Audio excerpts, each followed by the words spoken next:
Yo, what is going on, guys? Welcome to the video. Today we are going to be interviewing the one and only Gods from Gladiators Legion. He's one of the most accomplished players in all of North America, but he still hasn't been able to join the league. He's been chasing that dream for a while now. And today we're going to be covering his career from the start all the way up until now. Now, Gods isn't the only person chasing an Overwatch League dream. I know many of you guys who are watching this right now would love to improve your gameplay and eventually become a pro. And before we hop into this interview, guys, I have to show you this sponsor, Coach. It is an incredible app that will help you improve at Overwatch so damn fast, and eventually maybe one day lead you to being a pro player. Alright guys, now I'm seriously not messing with you. This Omni coaching app is crazy. When I came across it, I honestly had no idea it would give me this much information and help me improve, and I'm a pretty good player, so I know this stuff will definitely help you guys. It will analyze your gameplay videos and will give you coaching tips, and it will help anybody at least up to masters. I was honestly skeptical of the program, but after messing around with it, I can genuinely see it helping so many of you guys improve your skills. It's super easy to use. You record your gameplay, then you upload it to the app, wait a bit obviously for it to upload, then it will give you a full analysis with tips, statistics, and practice exercises you can use. Something like an on-demand coaching. Honestly, I'm just impressed. As I've said already, guys, after uploading my video, I got a bunch of really good to-the-point tips that all connected to a timestamp on the video. So it's like super easy to review your game. Not only does it tell you what you're bad at, but it will tell you what you did good at. To be honest, I was really shocked that this program can do all of this, guys. If you want to know more about this app and specifically how you can get better at Overwatch and want great guiding and coaching, head to their website and sign up right now with the link down below in the description. They're hosting a public launch this month, so click that link, sign up, and improve your Overwatch skills right now. So seriously, click that link, sign up right now. It'll help you improve so much. And now let's hop into the interview with Gods. Alright guys, here we are with Gods, the man himself, Contenders player for the Gladiators Legion. What's going on, Gods? How you doing, man? Hey, what's up, man? Thanks for having me. Of course, thank you so much for coming on here. Everybody's really excited to hear what you have to say. We're going to do our best to pretty much cover your whole career, start to finish. You've been a player that's been chasing the Overwatch League for a while now. You've definitely been pretty successful in your career so far, but you haven't been able to quite break that bubble into the league yet. So I kind of want to go back to the very beginning of times in Overwatch, pretty much where you started out and like what led to you as being a pro in Overwatch. Well, back in the day, I was playing a lot of McCree and Widowmaker and stuff like that in beta. And I just kind of happened to play against one of my back then, what eventually became a teammate to me. His name was Enigma, and he kind of scouted me from like a quick play match, and that was it, man. Rest history. They basically wanted to try me out, and ended up making that was my first team, being Luminosity, which was later Energy. Okay. So Enigma, he was pretty much like the founder of that whole NRG with like Siegel and you and Pooks, right? Well, he scouted the new players because those guys have been playing together for a while in other games. So they kind of scouted the newer players. Right? Yeah. Okay. So that's basically how you started. Then you got into Luminosity, and eventually you even played for Team USA in the World Cup. Let's talk a little bit about that. What was that experience like? The experience of the Team USA 2016 was definitely a different experience to what it has been last year. This year, it was a little more like relaxed, a lot more about having fun and just being chill and kind of getting the chance to represent your country. It was a really cool experience. So you say like the first year was more laid back, and now yours are more competitive, and it's about like representing your country and getting that gold medal. Yeah, I definitely think that teams care a lot more about winning now than I think teams did in 2016. But that was just due to the nature of how the rosters were built. Okay. Yeah, very true, actually. They used to have, like, community people put on the roster. I remember Stir played on that team, right? Yeah, that's right. They had content creators mixed in with pros, and it was kind of like a... Yeah. That makes sense, then. Okay, then moving on a little bit from the Overwatch World Cup, I guess you played a little bit with that Luminosity roster, but you eventually broke off, and you ended up joining Cloud9, right? That's right, yeah. And of course, we all know C9. That's where the whole payload leaving the cart meme comes from. Let's talk a little bit about that actually, because you played in that game, right? In Apex, correct? Yeah, I played in every game that happened, and I take credit for none of it. Okay? You take none of the credit. Okay, I take none of the credit. If you're taking none of the credit, who should take the credit for those C9s then? All right, I'm not gonna apply any blame. I guess I'll take a little bit of credit. I think some of the times, I could have maybe touched it. Maybe, okay. If I was, yeah. So it's a team thing then? I don't think anyone really blames any one person for that. Like it's pretty much just we pretty much just accepted the meme and just moved on from it. I mean, that is probably one of the longest standing memes in all of Overwatch competitive play, and it probably will be one of the longest ever. It's just amazing because it happens so often, and it's so heartbreaking when it happens. So, like, when you guys were in that moment, how, like, devastated were you when you kept doing it time after time? Yeah, it's definitely a weird feeling when you're like playing the game and then that because you'll that only really happens when you don't realize that it's about to cap. Normally it doesn't feel as bad if you try to touch and they boop you or something. Yeah. But if you just don't know that it's going to cap or the game's going to end and then it just abruptly ends while you're doing something else, it feels really weird. Yeah, Like that's true, afterwards, we actually. kind of like laughed about it when the community was like, making it into kind of like a meme or like saying it's C9 whenever someone gets Yeah. off cart. We just kind of laughed at it at that time, but Well, that's good during the that you game, guys it definitely embraced it. felt bad. Yeah. Yeah, that's true because you guys are probably like communicating at a very high level. It's near the end of the game, so everybody's probably screaming, and then boom, it just ends, and nobody expects it, and it's just like, oh, oops. Yeah, you could be like calling a target or like doing something completely different, and then the game just ends, and you're just like surprised by it. Yeah. That's funny. So, how was that experience? How was it going to Korea and actually competing in Apex? It was interesting. I mean, I think every team, every like non-Korean team that played there, kind of had their stories about how much it sucked to have to stay in a hotel for however many months competing. Uh, Yeah. it was definitely like an experience. I actually want to go back to Korea. That's actually something I'm planning on doing, just because I want to get that experience, but in more like a relaxed way. Uh, there was a lot of time to explore the city and stuff like that. But overall, I think to be honest, I think some teams like were never the same after that. Like most of the teams like had roster changes and stuff. Yeah. It was like, being that close to your teammates for that long of a time is kind of a difficult thing sometimes. Yeah, it's pretty crazy going from like just an online friendship and playing together online daily to like living together and everything you do in real life is pretty much with your teammates. Sometimes you Exactly. grow and you love each other, sometimes you grow and you hate each other. And Yeah, that's especially since everyone was sharing rooms and there was just like one game room where everyone was. So all of your space was shared for like months at a time with people that you didn't necessarily know that well. okay. So Yeah, definitely an interesting experience then, huh? So you said you would kind of want to go back to Korea. Is that something like you would want to do with like a team or just like individually maybe play some ranked and, like you said, explore the city and the culture a little bit? it's definitely something I would do with my teammates Okay. potentially. It's something that I'm going there for myself, but I would definitely be fine having friends there and stuff to explore Okay. the city with. That's It cool. would definitely not just be a vacation though. I'd want to be kind of trying to grind and learn the game from that perspective again. Yeah, I could definitely see a lot of contenders level North American players eventually doing that. In like League of Legends esports, a lot of the North American and Western players in general like to go to Korea and boot camp during the off season just to kind of, understand the culture and play ranked because the level of play there is obviously higher. It seems like there's just less trolls and people try a lot harder. They're always communicating. So I could definitely see that happening for a lot of contenders players moving into the future.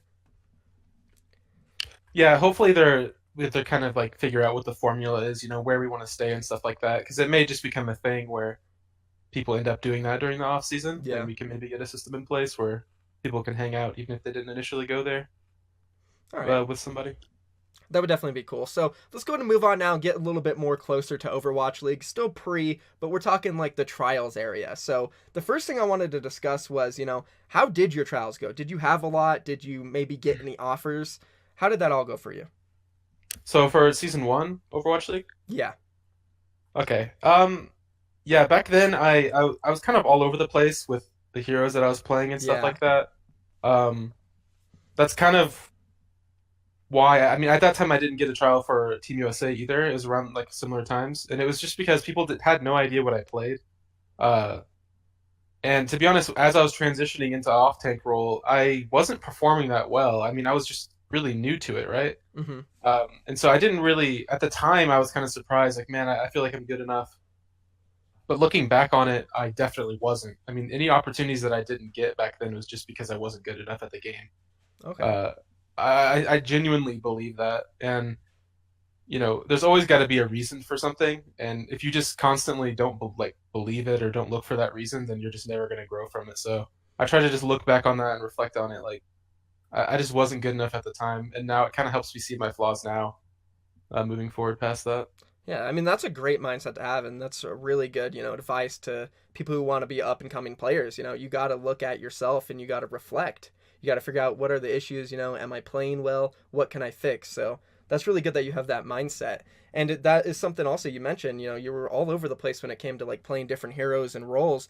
You were kind of always known as like a jack of all trades, but a master of none, which is somebody like Tavik in the Overwatch League who they were talking about in the preview yesterday. And that really reminds me of you because you were really good at a lot of heroes. I mean, on Cloud9, you played multiple roles in Contenders and at a pretty high level. And then even after that Contender season, you came and you trialed for Kongarna and you played main tank for us for about a week or so. And you were doing really good on main tank, right? So it's pretty crazy. Like, do you feel like all those experiences on all those heroes helped you in the end of the day? Or do you feel like you wish you could go back and just play one hero or, one role? Well, it's kind of hard for me because I feel like each role has a little piece of something that I'm good at, some aspect of it. So for main tank, I have pretty good like perception of timing and calling and stuff like that, and making the first move.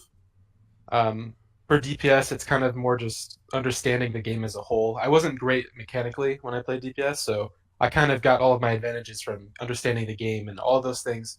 Kind of, you're trying to find, for me at least, I'm trying to find that role that like suits me really well. I think main tank and off tank are pretty much any form of tank play is gonna be my best kind of role moving forward, just because it allows me to think about the game as a whole, but also like focus on mechanics at the same time. Okay.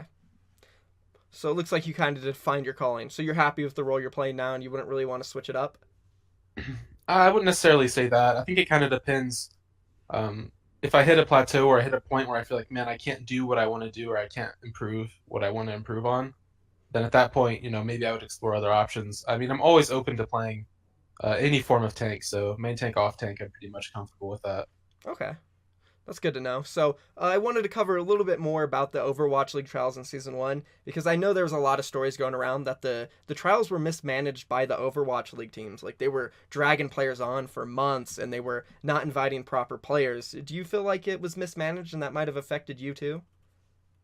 For me personally, no, I don't think so.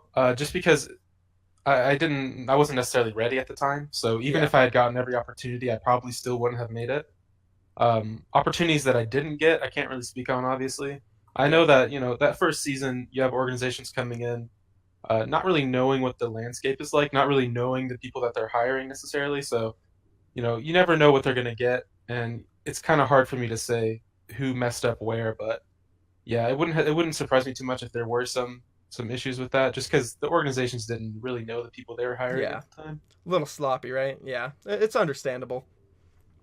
Okay, so let's go to move on then, since now we're kind of over the pre-Overwatch League things. Season 1 started up, and you got signed with the Gladiators Legion team, which is still a pretty good spot. You're still competing. You have a contract. You're getting money. I believe you guys have a house, correct? Yeah, we do have a house. Okay, awesome. So you got pretty much everything going for you that you need to get prepared for the Overwatch League. And that's something I really want to talk about is how do you feel Contenders actually prepares players for the Overwatch League, specifically in North America? I believe that there's still a lot of issues with the formatting and with just kind of the general setup of Contenders NA compared to Korea. Going into season 1 of Overwatch League, people said that a lot of the Korean players had a massive advantage because of Apex. That's still true today with Contenders NA versus Korea. The players in Korea get a lot more experience playing on LAN, Hmm. playing in those high pressure environments. You don't have people sitting at home able to compete in Apex, or well, Contenders Korea now. But those Korean players still have that advantage, and until it's kind of a level playing field where both regions get to have LAN, it's never really going to be fair. You're never really going to see the same amount of improvement from our region compared to Korea, just for that reason. I could definitely agree with that. I feel like there are some issues. One for Korea is that the players they get paid a lot less, right, than North American players. But then they have that advantage of being all pretty much in houses and playing on LAN for every single match. While in North America, you're getting that good pay, but then you're playing online. In season 3 of Contenders, there's not even going to be a LAN final, which is already not even good enough. Now there's nothing, right? So I agree completely. I think that really does hurt the chances of the North American talent really, being starved out here. and not giving them a chance to prove themselves to the Overwatch League teams. And that's why we see a lot of new Korean players just getting signed over these Western players. And it's a little sad to see. And talking about, North America, even the situation in like Europe's even worse.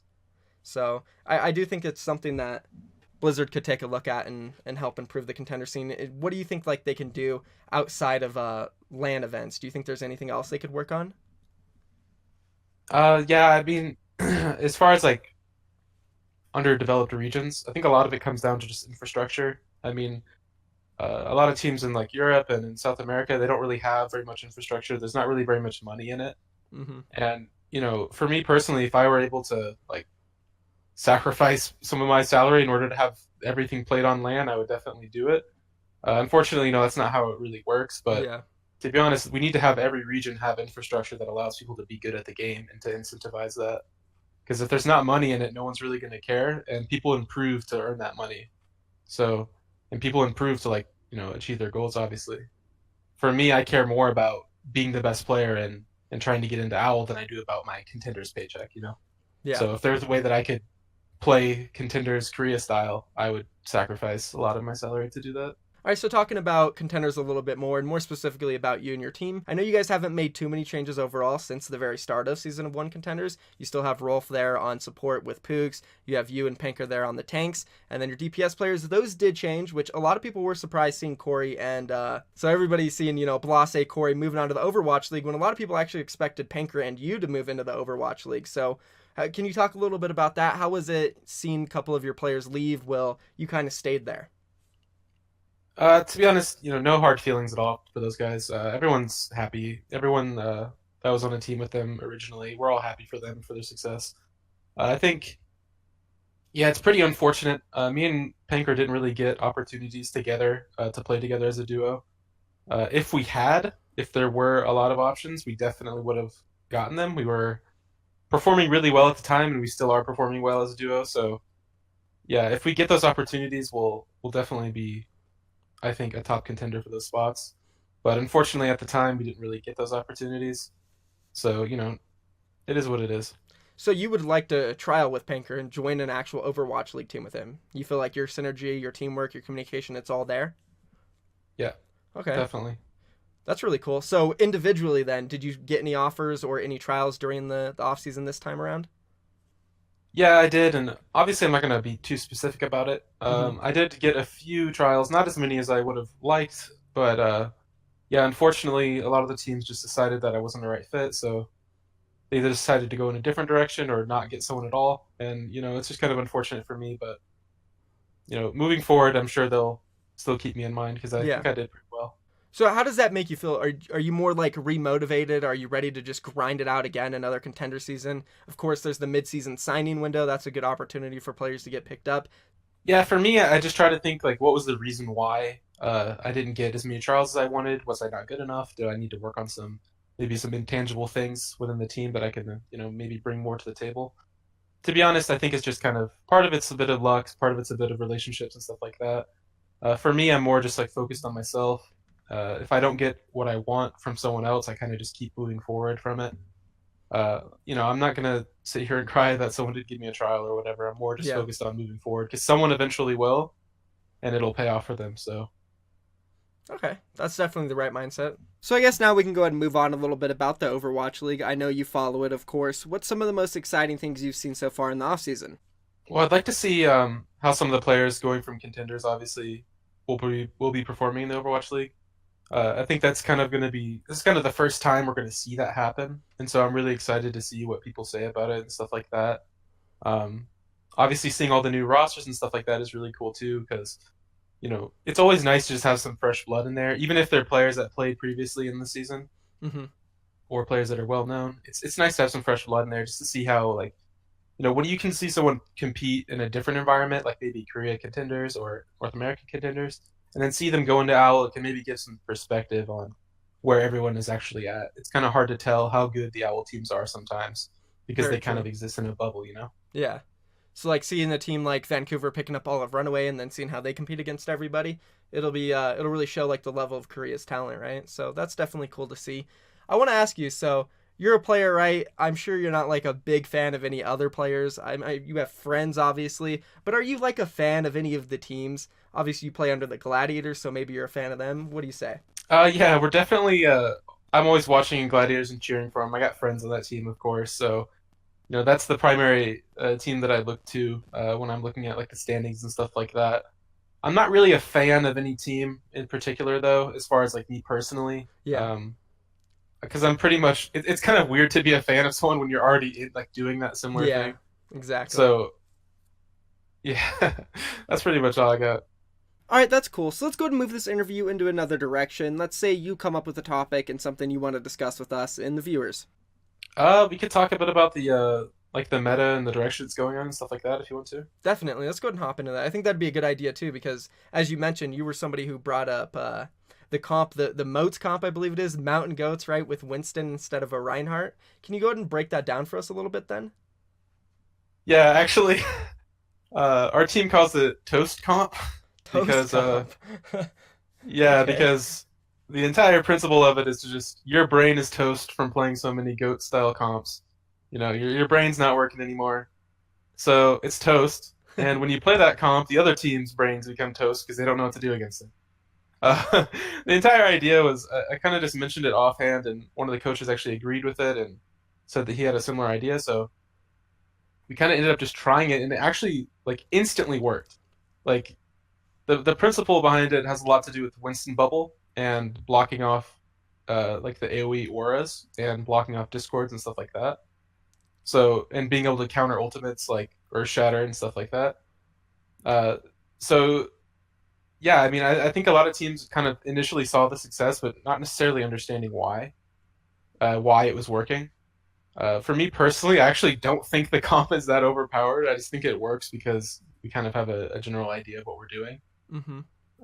And obviously, I played a lot of Winston before, so I think a lot of off-tank players going into it, playing it, are probably not going to find as much success as we will.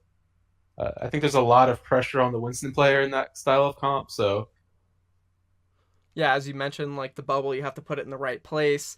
Obviously, I know a big thing about it is getting that Winston ult charged up so fast. How does it feel to just like have your ult almost every single fight? Because I've watched a lot of gameplay. I was the head coach of Kungarna. We were running a lot of that comp. We were playing against a lot of teams, and it just seems like the Winston ult comes up so fast in every single team fight. You can't kill him. At a certain point, it's like the Winston's unkillable, right? How do you feel about it as the player who's on the Winston?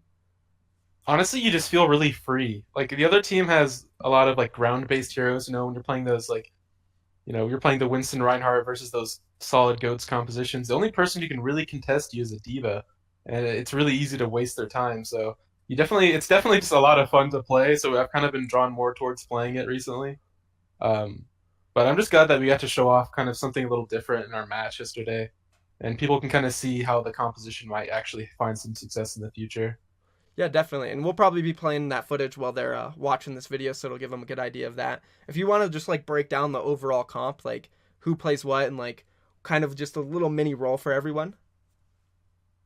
Yeah, sure. So it would be first off a Panker on the Reinhardt. I mean, you're pretty much sticking to a solid goats composition with just one change. So the full composition would be Reinhardt, Winston, Zarya, Brig, and then Zen Lucio. And you're pretty much sticking to the same similar style. I mean, you have that ability to rush down tanks, and that's pretty much what you see. Most of the time when Reinhardts are clashing against each other, you get the Zarya bubbles out, you're looking for Discord and stuff like that on the enemy tanks. But the Winston, kind of, you're just trading off the ability to eat fire strikes and eat projectiles like Graviton. And you're just kind of trading that out for Winston, who's able to get in there and have unblockable damage that goes through shields, and to have that bubble to block off discords and block off AoE healing and sound barrier, stuff like that. Yeah. So overall, effectively, you're able to counter like a few different things from the enemy's kits, right? You can counter a Diva, you can counter a Lucio, a Zenyatta. Altogether, that's kind of like a good trade-off for the Diva. And a lot of people talk about Diva being one of the most overpowered heroes in the game, and a big reason why Goats is so relevant right now. Yeah, I think this composition kind of proves that not to be the case. In my mind, Diva is a well-rounded hero who has a lot of advantages and has a lot of ways to soft counter a wide variety of heroes.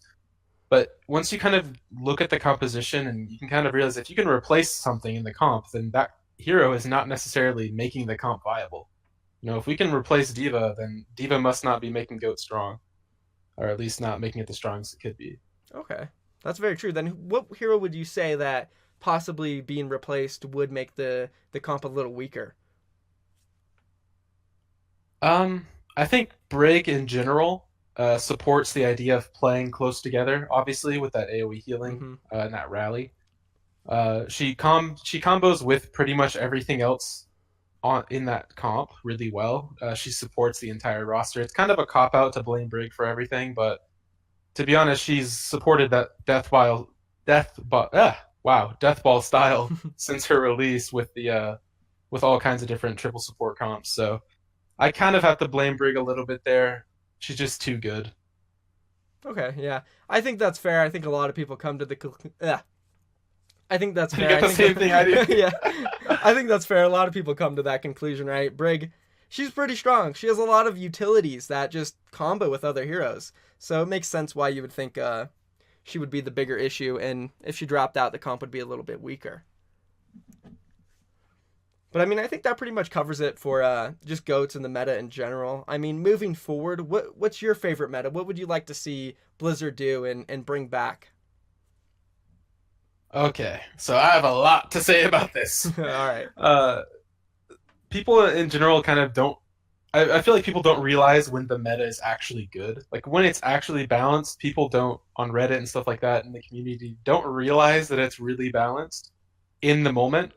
Looking back on it, we've had a couple of patches in the last year that have been pretty good. And then at some point something gets overpowered and gets buffed and starts being played on every map. There was one patch in particular. We had that Sombra meta for a while where when you were shooting her, she wouldn't get a cooldown on her hack, right? Yeah. And Sombra was pretty much being played everywhere with that really fast hack and that long duration on it. And there was a patch right after that where she was nerfed, where you shoot her and she kind of gets that cooldown for a bit, and people weren't running her as much. And we started to see a lot more variance on different maps and stuff like that. We saw a lot less Sombra. One patch in particular that I liked a lot was it was kind of like when Hanzo was nerfed, like initially when they first nerfed his Stormbow and stuff like that, and Sombra was nerfed, but before the buff to her invis. So before Sombra had perma invis, the meta was pretty good. You saw a lot of different styles of comps. You saw a lot of Ryan Zarya. You saw a lot of different double sniper stuff still. Mm-hmm. But you just had a lot of different options, and that's kind of what I like. I like to be able to come up with new ideas and stuff like that. Yeah, it's really fun to be able to experiment, right? And it seems like right now all people can experiment with is a whole bunch of different types of GOATs comps. We got moats, dotes, toes. You know what I'm saying? It's all kind of the same thing. And it gets a little boring. I can see that. There's been some really good metas. I do think Overwatch League Season 1 just overall was a really good season. We've seen a lot of changes. At first Mercy was a little OP, but they kind of fixed it. And I would love to see them do that in Season 2. And I know they mentioned on the broadcast yesterday that they were going to change the meta up before the stages and make sure that every team had practice and stuff like that. So that's exciting. Hopefully they can make the game a little more fun to play, because right now a lot of people are a little upset, complaining, pro players, community, stuff like that. Where do you stand there? Like, are you kind of at your tipping point, or are you still a little okay with playing in this meta? Well, for me, I've never really been close to quitting the game or not wanting to play over a meta. It's kind of my job and my mindset to be able to do that. I'm not just here to play for fun. So, I'm here to compete, and if that means I play D.Va every map, if that means I play Winston, whatever that may mean for me, I still am willing to do it. And I'm still going to put in effort to try to help my teammates with strategy and stuff like that, no matter what the meta is. I think in general, like I said, people don't know when the meta is really good. Obviously, right now it's not great because you kind of just see the same things in every map. And that's kind of boring. But in general, I think in a couple patches we'll be in a much better place. I don't think that this is going to last forever. And I think once we have Ashe and stuff like that, we'll see a lot more options on different maps that have high grounds and stuff. So Okay. it'll be a lot better in a couple patches, I'm sure of it. So bringing up Ashe real quick then, I know you've been scrimming and practicing a lot. Has there been some Ashe play at all?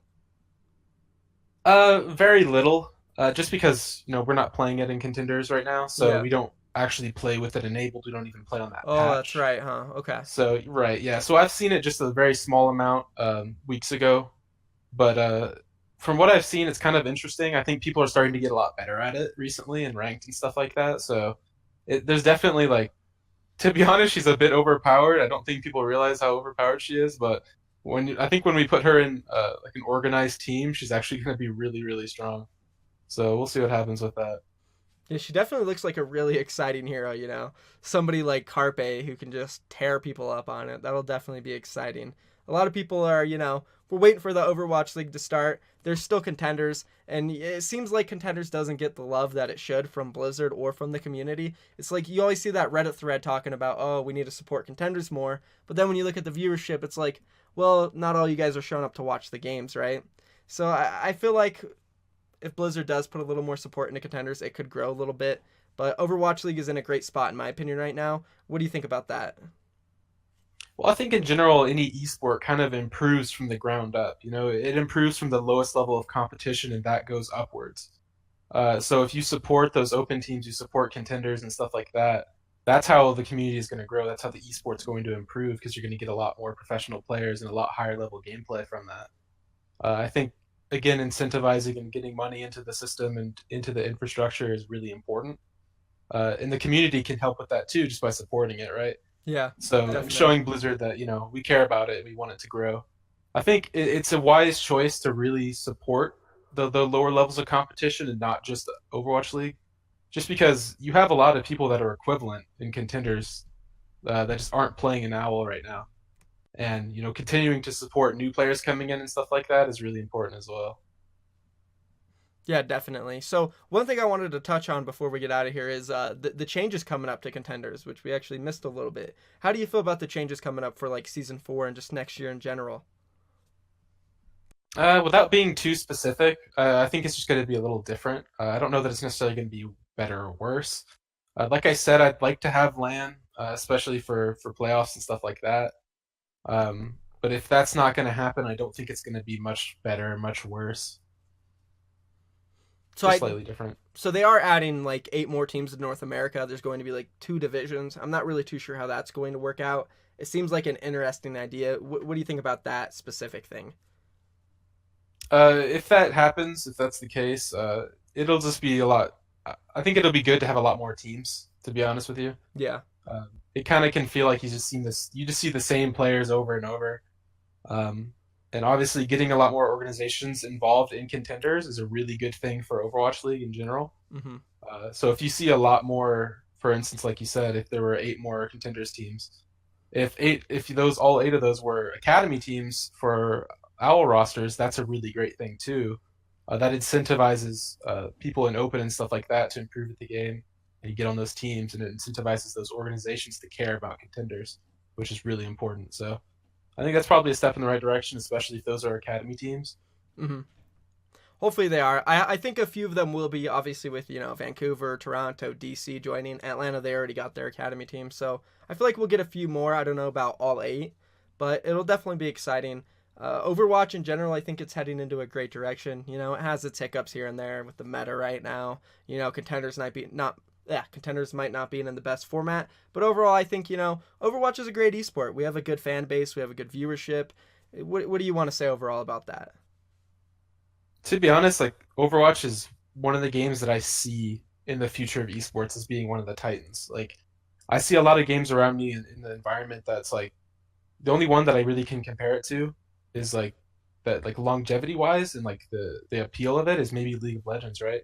Mm-hmm. Um, but to me, that's kind of where it stands. I think Overwatch is going to only get better as we get more heroes and as the community gets bigger, and so I'm really hopeful for it. I think even in a few years from now, the game is going to be way bigger than it is now, and it's already doing great. So I'm looking forward to it. Yeah, honestly, I could agree with everything you're saying. Overwatch League's looking great. I could see it as one of those titans in the future. They just got to work a little bit on the contender scene, but overall, the game is going in a good direction. It was honestly amazing having you on this channel, God. You have a great perspective and understanding of the game and just what's going on in general, so thank you so much. I'm sure everybody is going to be super happy you were here. If there's any shout-outs or anything you want to say real quick before we end it off, go ahead.